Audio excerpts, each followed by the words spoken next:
2절 보면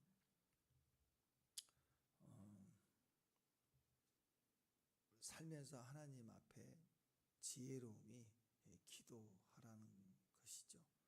그 인디안 그 예화 있죠. 늑대 할아버지 주장에 인디안 할아버지 주장에 손자 이제 태어난 손자 차기 주장이죠. 주장에게 얘기를 하는 거예요. 아들 손자에게 네 몸 안에는 늑대가 2마리가 있는데 한 놈은 하얗고 하나는 검해. 근데 둘이 막 평생 싸울 거야. 그래서 서로 물고 뜯으며 이기려고 할 텐데, 그랬더니 누가 이겨요? 그랬더니 할아버지가 네가 먹이 준 놈이 이긴다. 네가 먹이 준 놈이 이긴다. 그랬다는 거예요. 사람은요, 흑과 백이, 악과 선이 5대5인 줄 알아요. 영화에도 보면 뭐 음양이라고 하죠. 음과 양 반반인 줄 알아요. 근데 절대 그렇지 않습니다. 빛과 어둠은요 비슷한, 악의 힘도 선의 힘도 비슷해서 항상 한쪽이 이기고 지고, 이렇게 이 세상의 시각으로는 그래 보이죠. 영생이라는 계산을 넣어야 돼요. 그러니까 진 게 아니고 이긴 게 아니라는 걸 알아야 돼요. 하나님의 시각에서 볼 필요가 있죠. 하나님의 도움을 따라 살 필요가 있다라는 것입니다. 우리 생각은 5대5 같지만 절대 그렇지 않습니다. 조금 노력하면 뭐 7대3 뭐 이렇게 생각할 것 같고, 안 그래요. 결국 보면 그냥 가만히 싸우면 100대 0으로 지고 100% 지게 돼 있어요, 이 세상에서. 근데 기도하면 100대 0으로 이겨요. 100% 이겨요. 100%. 그냥 둘 중에 하나, 기도하지 않고 살거나 기도하고 살거나. 자, 예수를 믿었어요. 근데 이 세상에 살면서 100대 0으로 졌어요. 100% 진 거예요. 그러면 진 건가요, 그게? 천국인데, 죽어서 천국인데. 그러니까 우리가 100점짜리 중에서 1점짜리 뭐 그랬다 할지라도 2점짜리 된다 할지라도 주님이 100%죠. 천국 들어가려면 100점이 돼야 되는데 주님이 100점이잖아요.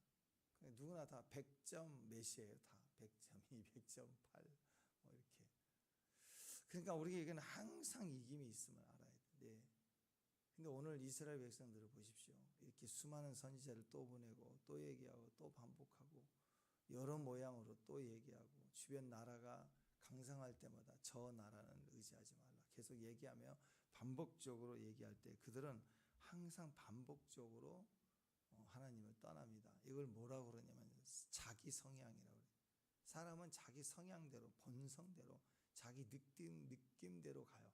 아무리 설득하고 얘기해도 그렇군 다 듣다가 결정할 때 보면 꼭 자기 원하는 대로 가더라고요. 멸망의 길을 계속 반복해서 선택합니다. 자꾸 내 고집 또는 교만, 이것도 죄, 이렇게 얘기를 합니다. 우리 옛사람에 가진 모습이기도 하죠. 사람은 자기 나름대로의 다 각자 자기 방향성이 있어요. 절대 안 바뀝니다. 안 바뀌어요. 그걸 바꿔주려고 하시도 마세요. 안 바뀝니다. 맨날 똑같은 소리를 반복하는 거예요.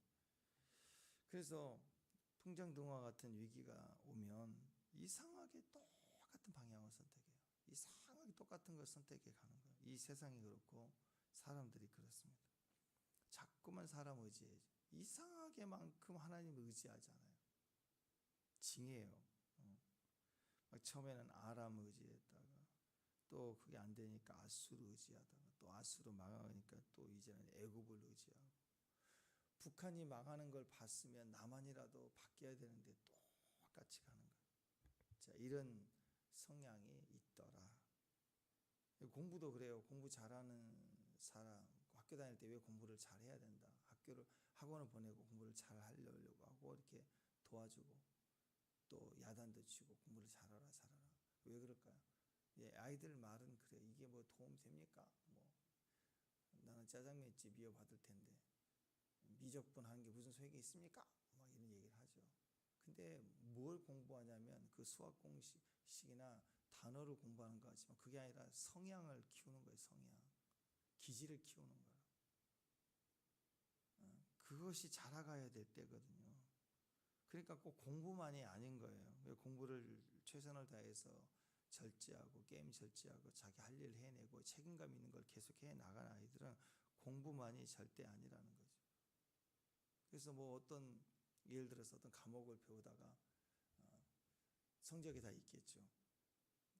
근데 야 그냥 다시 하자 하면서 싹 다 몰입하는 흐트러 버리는 것처럼 백지로 한 다음에 다른 과목 다시 하자.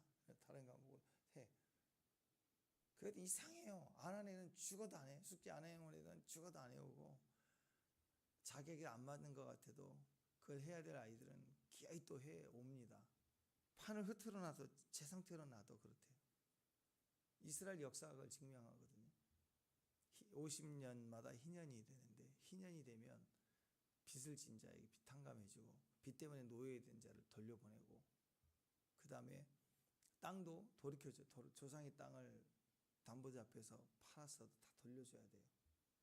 원래 제로 상태에서 다시 시작하자 이거예요. 다시 시작하자고 50년마다 기회를 주는데 그러니까 50년이면 일평생에 딱 한 번 정도는 되겠죠. 태어날 때 50년이면 죽을 때 뭐 100세까지 산다고 합시다. 많이 살았다고 합시다. 그럼 100세면 희년을 2번 맞이하겠지만 태어날 때부터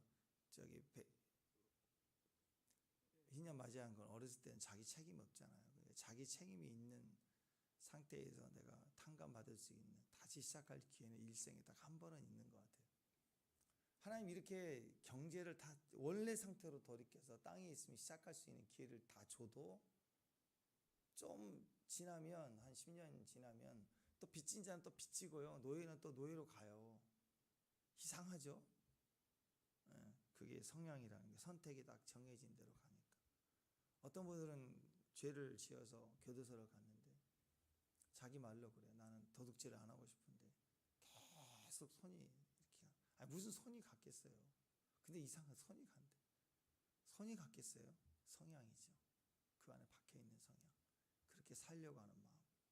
그 쉽잖아. 쉬운 길이잖아요. 그래서 이상한 문화를 반문화를 통해서 대학생 때 한두 번 알바해서 돈을 쉽게 버는 아이들은 절대 못 빠져나오잖아요. 그게 좋지 않은 거니까 어려울 때 한두 번 돈을 벌겠다 그랬다가도 그렇게 돈을 버는 사람들은 일반 직장생활 절대 못합니다. 하룻밤 잘 보내고 뭐 이용하고 보조 맞춰주면 뭐 몇백씩 생기는데 거의 한 달 내내 뼈 빠지게 고생해서 한 200 넘게 처봉 받으려면 그거 밖에서 못 받죠. 그러니까 다시 들어가면 되는 거예요. 다시 그 인생의 굴레를. 이게 다 뭐예요? 본성이 가진 성향이라고. 거기에 학습된 모습이라고. 우리가 다 마찬가지예요. 성향에 따라 사람 따라 다를 수 있지만 누구나 태어날 때부터 자란 환경에 길들여진 모습들이 그대로 있어서 기도 안 하면 그냥 그대로 선택하는 거예요. 교회 안에서 행동하는 거 보면 가정에서 행동하는 걸 보면 세상에서 행동하는 거 보면 그 사람을 잘 아는 사람은 다 똑같아요. 똑같은 패턴, 똑같은 말을 하고 똑같이 사는 걸 보게 된. 가난도 그렇다. 죄성도 마찬가지다. 죄의 성향이 자기 안에 있기 때문에 가르쳐주지 않아도 맨날 똑같은 걸 선택하는 거예요. 그들은 늘 애굽이에요. 주님은 분명히 역사적으로 눈에 보라는 듯이 그냥 비전만 주신 게 아니라 실제로 출애굽을 했어요. 출애굽을 했어요. 이미 끝났어요. 가나안까지 정복해서 나라가 세워졌어요. 그럼 끝나야 되잖아. 나라가 두 쪽으로 나눠지면서 계속 끝까지 유다 말년에 와서는 다시 또 늘 애굽이야. 또 애굽을 그리워하더라. 안 바뀌더라. 안 바뀌더라. 그러니까 마치 무슨 DNA 이렇게 박혀 있는 것 같아요. 애굽이 좋았지. 애굽에 힘이 있었지. 나이 살던 고향은 막 그러면서 애굽을 그리워하는 거예요. 겉비판이 맨날 식성도 먹었던 거. 생선, 오이, 뭐 참외, 부추 썰어 먹었대. 마늘, 파. 아니 뭐예요? 곰이에요? 얼마나 마늘을 그리워해? 다른 게 많은데 먹으면 좋겠지만 박힌 성향을 계속 얘기하는 거예요. 그거 그리워하고. 아수르가 강해졌습니다. 두렵죠. 그만 아이고 하나님 하고 하나님께 가야 되는데 하나님께 안 가고 몸의 DNA 같은 늘 애굽을 또 찾게 되고 결국 찾게 되는 거예요. 자, 그래서 우리는 가만히 두면 우리는 각자의 DNA를 따라 살아, 각자의 성향을 따라 살아요. 요즘 젊은 아이들 MBTI 얘기하면서 막 T다 T 막 이런 얘기 하잖아요. MBTI도 학자들이 얘기하는 게 3년 정도는 바뀌는 거예요. 바뀌어요. 어떤 성향에 따라서. 근데 한 번 T면 영원히 T인 줄 알아. 그건 참 오해입니다. 오해. 그 성향이 이런 성향이 있다라는 걸 이해하고 또 대비도 하고 재밌어하기도 하고 뭐 이런 거지. 영원한 결정판은 없습니다. 그러니까 인생의 모든 게 그래. 영원한 나는 아니에요. 그러니까 어떻게 해야 돼요? 기도하라는 거예요. 기도 안 하면 본성대로 가는 거예요. 사는 대로 살면 영원히 튀겠죠. 죽을 때까지 튀겠죠. 아니라고요. 사도 바울도 바뀌었고 베드로도 바뀌었어요. 결과적으로 그의 말년의 영성이 많이 바뀌었습니다. 그걸 알 수 있습니다. 그래서 여러분 신약적인 표현으로는 거듭남이에요. 거듭남. 물과 성령으로 거듭나야 하리라. 들어보셨죠? 그죠? 물과 성령으로 거듭나야 하리라. 물로 거듭난다는 건 뭐예요? 물로 거듭난다. 여러분 물속에 빠지면 어떻게 돼요? 죽어요. 물로 거듭나야 하리라. 넌 죽어야 한다. 육체는 죽어버려야 된다. 첫 번째 1단계 육신 본성 죽어야 된다. 세례가 물로 세례받는다는 것은 죽음이죠. 들어갔다 다시 태어나는 거듭나는 것. 물속에 깊이 들어가면 죽어요. 죽으니까 죽기 전에 끄집어내는 거죠. 물로 들어갔다 나왔다. 당신 이미 죽었다 거듭났다 그거예요. 그 다음에 물로 죽은 것은 육이 죽지만 다시 샀을 때는 성령으로 거듭나는 거예요. 그러니까 1단계는 물로 죽어야 되는 거고 그 다음에 성령으로 다시 태어나야 돼. 그냥 태어날 수는 없으니까 성령으로 태어나는 거예요. 죽고 태어나는 거예요. 거듭나는 거예요. 물과 성령으로 다시 우리가 거듭난 겁니다. 나는 죽어야 되고 옛 성향은 죽어야 되고 옛 사람은 죽어야 되고 성령으로 다시 태어나야 돼요. 그러니까 내가 살면서 어떤 어려운 일이 생기면 늘 하던 대로 사기꾼은 사기칠 생각을 하고 어려우면 먹고 살면 일할 생각 안 하고 사기친 생각 거짓말하는 사람은 거짓말 하려고 하지 안 된다고 정직하려고 하지 않아. 인정하지 않으려고 자기 살 길을 자기 방법으로 힘 있는 사람은 주먹으로 치려고 그러고 왜 그러는가 봤더니 자기 성향대로 가는 거예요. 근데 우리는 어떻게 해요? 우리는 자라온 환경이 그러니 우리가 예수를 믿지만 교회 안에서도 똑같아. 힘으로 하려고 그러고 거짓말 하려고 하고 사기치려고 하는 성향들이 은근히 많아요. 교회 문화 속에. 여러분 어떻게 해야 됩니까? 우리 인생에 내가 나로 살지 않으려면 어떻게 해야 돼요? 물과 성령으로 거듭나야 나는 죽어야 되고 성령을 받아야 돼요. 두 가지밖에 없어요. 죽어야 돼. 그러니까 예배 중에 말씀 들으면 안 죽으려고 그래. 안 죽으려고 그래. 막 힘든 거에 막 튀어나오고. 그 다음에 성령을 받고 기쁨으로 일어나야 되는데 또 성령 받는 걸 또 싫어해. 뭘 알지도 못하면서 성령을 또 싫어해. 성령과 무슨 왼수가 진 것 같아.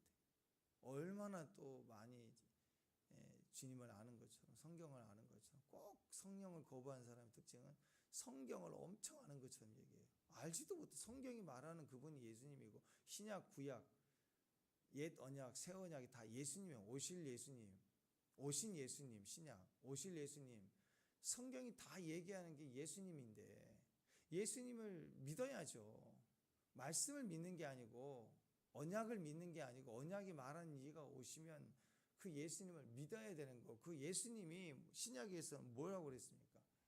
또 다른 보혜사를 보낸다고. 그분이 그 의도가 예수 성령이라고.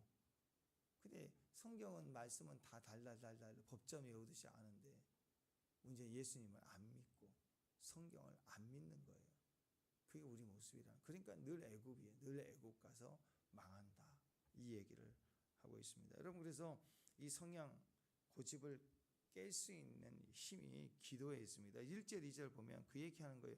왜 묻지 않냐? 왜 묻지 않냐? 심판 오면 두려워하지 말고 심판이 온다 그러면 벌벌 떨지 말고 물어라. 내게 물어라. 내게 물어라. 네 본성으로 안 돼. 네 성향으로 안 돼. 거듭나야 돼. 하늘의 힘이 있어야 돼. 하늘의 보호가 있어야 돼. 네 스스로는 못 보호하지 못해. 하나님께 묻는 것을 강조하고 있습니다. 자기 성향을 깨는 시작이 물어보는 거예요. 일단 물어야 돼요. 성경 말씀 모를 수도 있고 상황을 잘 판단할 수도 없고 분별이 안 될 수도 있죠. 그죠? 그러니까 일단 두려울 때는 무조건 엎드려 기도해야 돼. 하나님께 물어봐야 돼. 자꾸 물어라, 물어라. 자, 물으면 어떤 일이 벌어지는 줄 아세요? 우리 인생이 다 그렇습니다. 자꾸 물으면요, 책임의 관계에서 내가 자꾸 물으면 내 책임이 아니라 그 일의 어려움과 성과 없는 거, 무너짐과 패배가 물어본 그분에게 책임이 넘어가요. 여러분 직장 생활 할 때 그러잖아요. 부하 직원에게 사수가 항상 하는 게 뭐예요? 팀장이 항상 너는 왜 묻지 않냐? 우리 군대 갔을 때 쫄딱 올 때 엄청 드는 거야. 물어. 뭐 공부를 많이 하고 머리 좋고 소용없어요. 이등병 때는 맨날 어설퍼. 진짜 어설퍼. 근데 고참 되면 능숙해. 항상 하는 얘기가 묻고 해. 왜 안 물어? 항상 그런 얘기를 하거든요. 직장도 마찬가지. 물어보라는 거예요. 물어보라. 부하 직원이 상사한테 물어봐야 돼. 물었다는 사실 자체가 되게 중요한 겁니다. 물어봤다는 것은 대부분의 책임이 부하 직원에 있지 않아요. 상관에게 넘어가는 거예요. 만약에 부하 직원이 아무것도 물어보지 않고 자기가 막 일 생겼다 문제 생기면 너는 왜 묻지 않니? 그래 모든 걸 다 책임져야 돼요. 다 뒤집어 써야 돼요. 근데 결과가 안 좋았지만 팀장에게 물어보는 거예요. 부장님 이거 어떻게 해요? 이렇게. 이거 어려운데 어떻게 해요? 이렇게 해봐.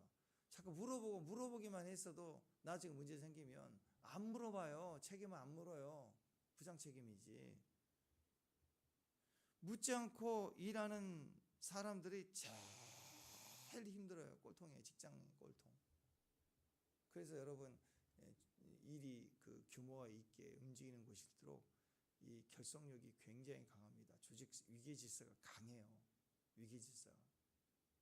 특수부대나 무슨 그런 데 보세요. 의사들도 그렇고요. 수술실에 위계 질서가 엄청 강해요. 왜? 그렇게 안 하면 안 되니까. 사람은 대충 해버리니까.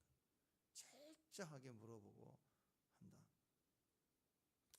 아이들이 어렸을 때 학습을 배울 때 공부할 때도 마찬가지. 잘 안 물어보는 애들이 결국 딴짓합니다.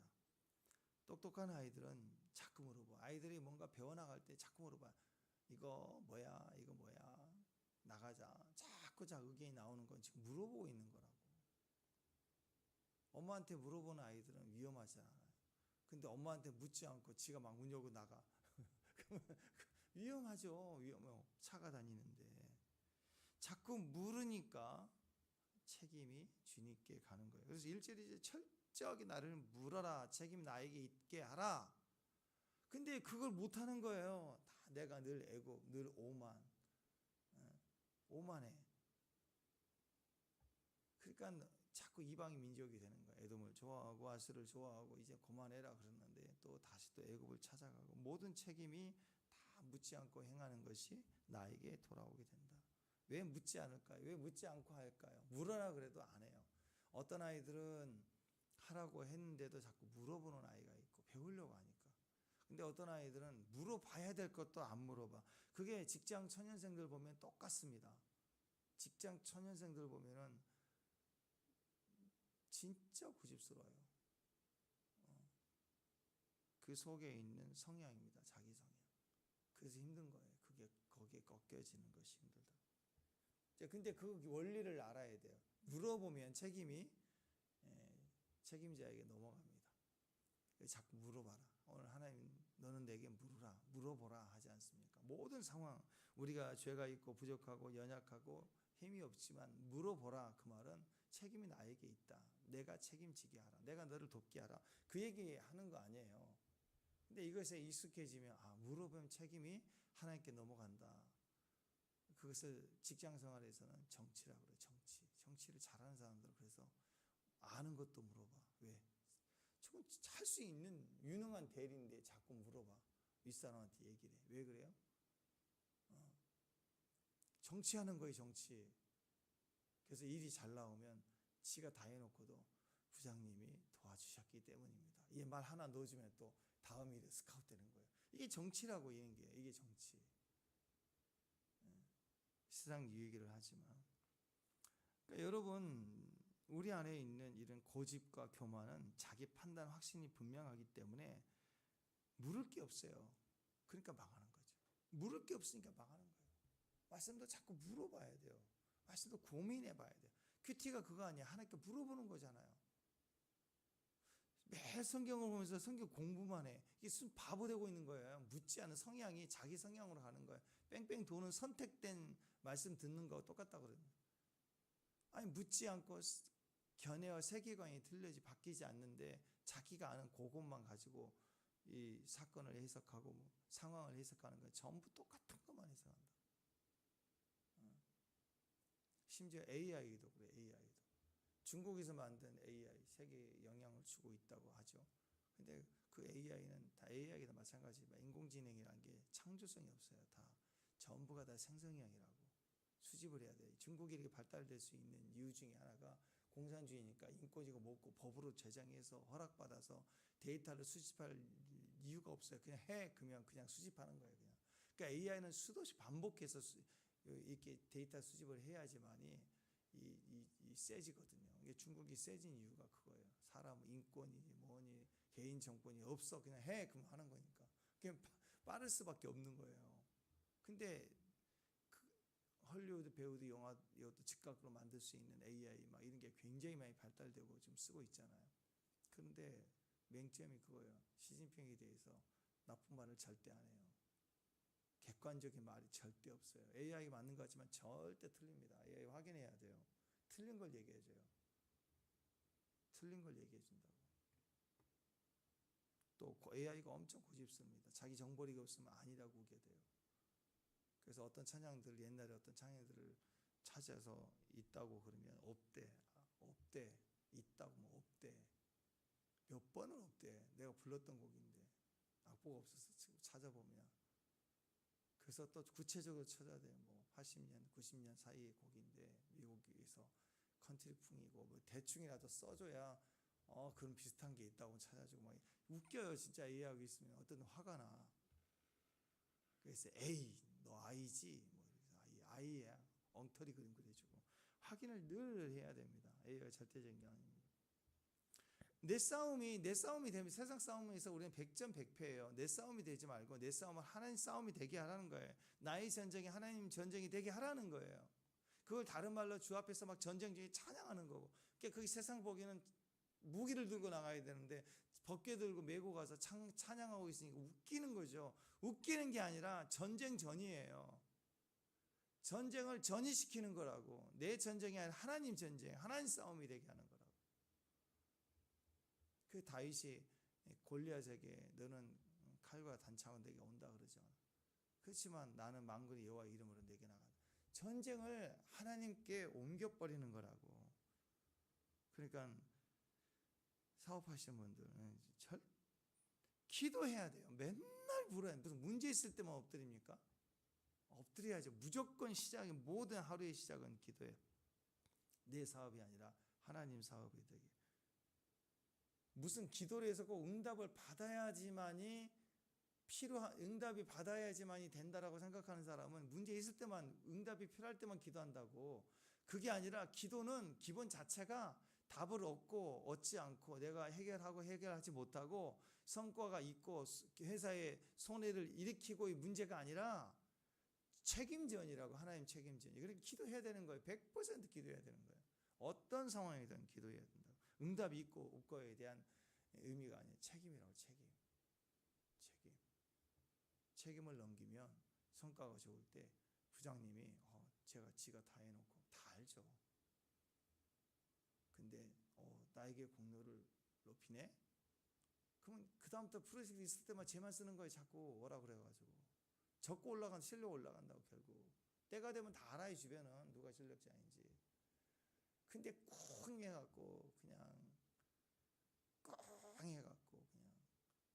부장님이 내 아이디어 훔쳐갔다 그리고 회사 생활 징글징글하게 못하고 고집 피우고 옛 직장으로 가리라, 애굽으로 가리라 그래서 퇴사한다 그러고 그거 인정 못 받아. 조직에서 절대로 인정 못 받는 거예요. 끝나는 거예요. 져야죠. 어떻게 져요? 기도하는 게 지는 겁니다. 지면 지는 것 같지만 지는 게 절대 아닙니다. 결국 인생의 싸움은 지금 가진 힘, 손에 쥐는 힘 2개예요. 팔이 2개라 쥐어봐야 2손이에요. 힘으로 이기는 게 아니라 방향성으로 이기는 거라고. 기도는 손에 힘에 무거운 거 달라고. 아니 손에 조그만 거 스펀지 드는 거 기도했더니 쇳덩어리 들었다. 그래 봐야 2덩어리라고. 기도에서 힘을 얻겠다는 것이 아니고요. 기도하면 방향성이 잡아져요. 천국 방향성이면 100% 이겨요. 100%. 지역 방향성이면 세상의 모든 걸 다 가지고 있어도 그는 이미 진 거예요. 기도해야 됩니다. 기도하는 하나님의 인도하심이 있고 인도하신 방향을 바꾸게 하시고 기도하면 모든 책임이 하나님께 있습니다. 물어야 된다. 물어야 된다. 우리가 깨져야 되고 박살나야 된다. 자가 파서야 된다. 오늘 자기 성향이 깨져야 된다. 이런 표현들은 다 뭔가요? 다 방향성을, 내 방향성, 본능이 얘기하는 내 방향성을 꺾는다. 그게 깨진다. 그 얘기지. 기도해갖고 불을 떨어뜨려서 저들을 박살내게 해달라고. 저들이 아닙니다. 내가 깨져야 돼요. 내 방향성이. 자, 아무 묻지 않으면 5절 보세요. 5절 시작. 그들이 다 자기를 유익하게 하지 못하는 민족으로 말미암아 수치를 당한다. 그 민족이 돕지도 못하고 유익하게도 못하고 수치가 되게 하며 수욕이 되게 한다. 수치당하고 유익하지 못하고 무익하게 되고 수욕이 된다. 박살난다. 깨진다. 왜? 안 물으니까. 자, 7절도 볼까요? 7절 시작. 애굽의 도움은 헛되고 무익하니라. 그러므로 내가 애굽을 가만히 앉은 라합이라 일컫는다. 이 라합이라고 하는 말이 애굽을 향해 그리워하는 마음이 있잖아요. 근데 애굽을 본성으로 라합이라고 해요. 애굽의 별명이 라합이에요. 라합. 라합 그럼 딱 떠오르는 사람 누구예요? 기생 라합이잖아요. 기생 라합이 인생이 그런 거예요. 그 배경에서 자라고 추하고 악하고 또 기생이라는 그 당시의 직업, 지금도 그렇지만 그 당시 직업적으로 얼마나 좋은 직업인가요? 절대 그렇지 않죠. 라합이라고 하는 원래 뜻은요, 넓다, 웅장하다 그런 거거든요. 그러니까 술집 마담 아줌마처럼 넓고 웅장히 화려하게 막 치렁치렁치렁 조명에 뭐 그렇게 사는 거예요. 화려해 보여요. 그렇지만 실상은 뭐예요? 폭풍이다.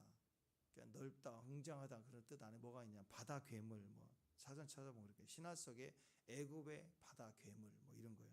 리워야단이에요. 리워야단. 바다 괴물. 가장 강력한 바다 괴물. 그러니까 음녀에게 뺏기면 마음 뺏기고 상황 뺏기면 그 호리호리하고 넓고 조명 있고 그런 여자한테 걸려들면 인생 뺏기는 거잖아요. 완전히 망치잖아요. 지금도 그런 모습으로 오지 않겠습니까? 바다 괴물 같아요. 자, 그래서 이 애굽이 그런 모습이라는 거예요. 너희를 도울 줄 아니? 와서 너희를 삼키려고 하지. 그래서 그 얘기를 하는 거예요. 화려해 보이지? 힘이 있을 거 보이지? 너희를 도울 것 같이? 오면 실상은 너희를 잡아먹을 바다괴물이야. 리워야단이야. 별명이 리워야단입니다. 리워야단. 욥기에 리워야단 똑같아요. 리워야단의 별명이 라합입니다. 똑같아요. 애굽이 그 형상이라는 거예요. 그러니까 세상이 좋은 게 아니야. 나의 도움일 줄 알았더니 나를 잡아먹는 괴물이라고. 여러분 이 라합, 예팸, 리워야단 이걸 깨져라. 그게 어디 있냐? 우리 속에 있어요. 내 본성이 이런 거예요. 가만히 있으면 나는 리워야단으로 사는 거야. 어떻게 알아? 이걸 깨는 방법. 기생 라합이 자기도 살고 너와 내 집이 구원을 받으라. 가족을 살려냈죠. 붉은 줄 꿰맸죠. 기생 라합이 뭘로 얘기했습니까? 물어봤어요. 하나님께 요청했다고. 구해달라. 그러니까 본성을 이기는 마지막 힘은 딱 하나밖에 없어요. 딴 데 없어요. 다른 힘도 없어요. 더 큰 본성이 없어요. 우리 안에 있는 라합은, 우리 안에 있는 이 본성, 자기 성향은 끊임없이 아람을 의지하다, 아수를 의지하다, 애굽 의지하다, 그러다 바벨론 의지하다, 그러다 망하는 거거든요. 그러니까 이 본성을 깰 수 있는 방법은 때마다, 일마다, 상황마다 물어보고 또 물어보고 또 물어보고 물어봐야. 너는 내게 물어봐라. 전쟁에서도 이긴다. 하나님을 물어본 사람들은요, 우리 7절에 보니 가만히 앉아있는 라합 그랬죠. 가만히 앉아. 근본적으로 십자가에서 우리가 박살냈기 때문에 물어본 자에게는요, 애굽이 이제는 우리를 무는 라합이 아니라 가만히 앉아있는 라합. 리오야다니 뱀이 가만히 앉아 있어. 다니엘에서 보면 다니엘이 사자굴에 들어갔을 때 무시무시한 사자들이 가만히 있어요. 가만히 앉은 라합이 돼버렸어요. 옆에 있어도 상관이 없어요. 그걸 성경에서 우는 사자, 또 우리는 그림의 떡 그런 얘기 하잖아요. 아무것도 영향력을 가질 수 없다. 어떤 권세도 없다. 그리스도 안에 있는 자에게는 그 얘기입니다. 물어보는 자에게는 이 라합이 앉아있는 사자, 아무것도 못하는 그런 존재로 전락합니다. 기도 안 하면 화려해서 나를 도울 것처럼 내가 요청하고 바라지만 막상 와서 내 인생이 박살나요. 내 인생 다 박살나는 거예요. 여러분, 그래서 결론입니다. 라합인 애굽을 의지하면 유다라고 할지라도 망하지만 라합이라도 하나님 의지하면 구원받는다. 물어봐야 된다. 오늘 하나님께 기도하라, 물어보라, 그 얘기입니다. 오늘 기도한 항상 물어보는, 응답의 유무와 상관없이 그냥 성향을 하나님 성향으로, 또 방향을 하나님께 방향을 두는 것, 또 책임을 주님께 두는 것, 그 지혜로움이 기도임을 믿으십시다. 아멘. 그래서 우리 자기 성향을 깨고 물어보는 지혜로움이 되기를 축원합니다. 기도합니다. 하나님, 모든 것을 다 주의 손에 의탁합니다. 맡깁니다. 의지합니다. 우리 속에 있는 본성, 자기 성향을 따라 행동하지 않는, 그걸 깰 수 있고 무너뜨릴 수 있는 기도로 주님 앞에 나가는, 기도의 승리를 보는 귀한 종들 되게 하옵소서. 예수님 이름으로 기도합니다.